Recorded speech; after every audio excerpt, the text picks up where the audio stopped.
Everyone, welcome to Enlightened Biology. Due to some technical issues, the last video got stopped and we are continuing here.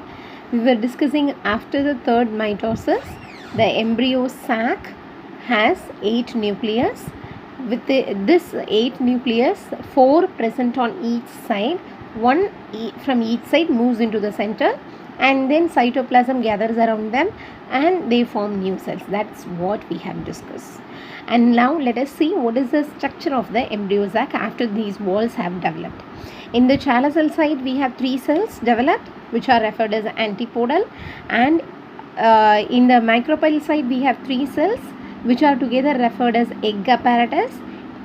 The 2 synergids present on the lateral side, one big prominent egg cell present at the center.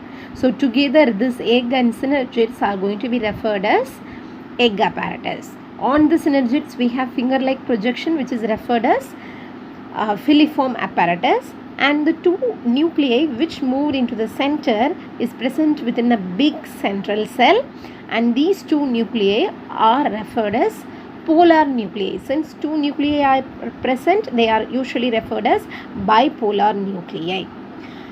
Feel free to pause the video to take down the notes. It's very important. Each and every point of this you should know, because this question is repeated in almost in all the board exams, and there are so many questions asked in the NEET exam too based on this. Okay, let us move on to the next level. And here you could see we have listed out what are the cells present in the different parts.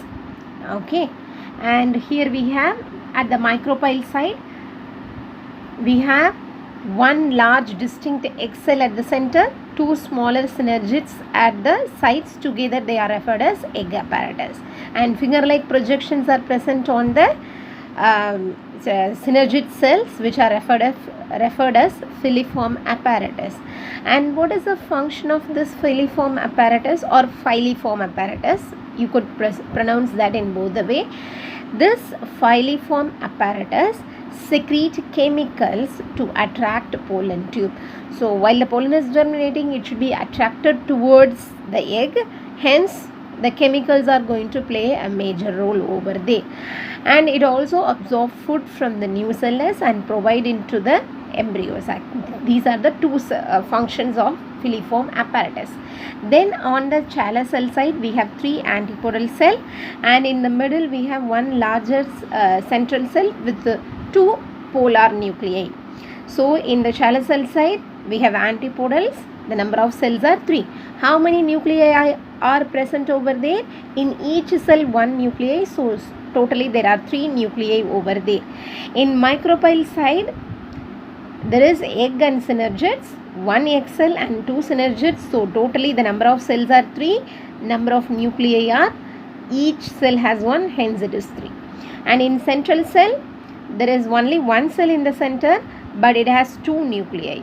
So if you count the number of cells together, the total cells are 7, but the nuclei are 8, because central cell has 1 more nuclei. That's why.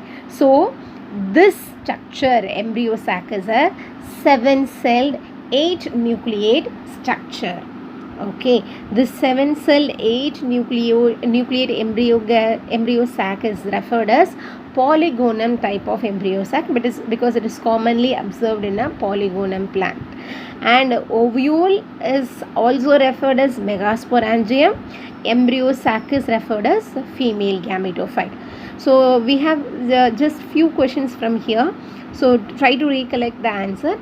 What is the function of filiform apparatus?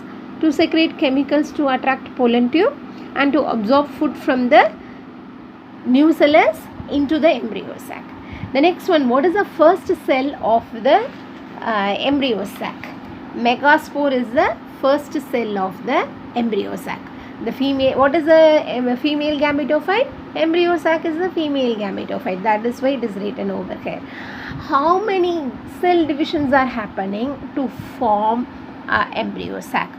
1 meiosis and 3 mitosis. So already we have seen here 3 mitosis are shown here.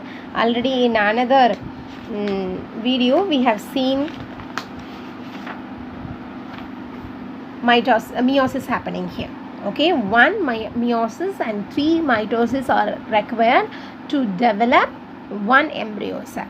And from by meiosis we get 4 megaspore, but only one develops into the embryo sac. So by means of meiosis we are going to get only one embryo sac developed at the end. So let us look into the overall process. One megaspore mother cell undergoes meiosis.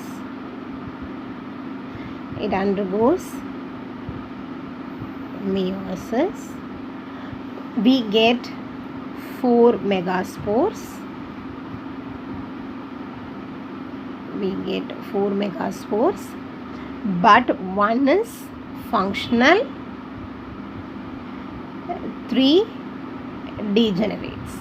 So from this functional megaspores, the embryo sac develop. How many mitotic karyokinesis occur? 3 mitotic karyokinesis is going to happen. Then that results in the formation of the embryo sac. Embryo sac is a female gametophyte. How many cells are there? 7 cells. And how many nuclei? 8 nuclei. Okay, so that means to form one embryo sac, 1 megaspore mother cell is required. If there are 20 megaspore mother cell, we get 20 embryo sac.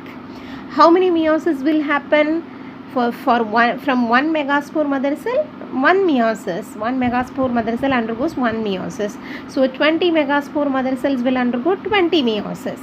And that one functional megaspore undergoes 3 mitosis. So there are 20 functional megaspore. 20 into 3, 60 mitotic karyokinesis they will be undergoing. Is that clear? You could do this with another example also. Consider there are 50 megaspore mother cell. What will be the scenario here? If there are 50 megaspore mother cell, it will undergo 50 meiosis, and we get 50 functional megaspore mother cell. 50 functional megaspore. Each functional megaspore will undergo 3 mitotic karyokinesis. So 50 into 3, 150 mitotic karyokinesis, and we get how many embryo sac? 50 embryo sac we will be getting. So the number of functional megaspores are equal to number of embryo sac. The number of megaspore mother cell, functional megaspore, and the number of embryo sac are equal. Number of meiosis undergone is equal to the number of megaspore mother cell. Number of mitosis undergone is the triple time. You have to multiply the megaspore mother cell with 3 to get number of mitotic cell division. So totally how many cell divisions have undergone? Total cell division. They didn't ask either mitosis or meiosis. So you have to add up these two. So 150 mitosis, 50 meiosis. So totally it is 200 cell divisions happened over there. Is it clear? Hope the topic is clear and you will be able to do the calculations also well, like what we have done in the microsporogenesis process. Take down the notes appropriately and learn well. Thank you.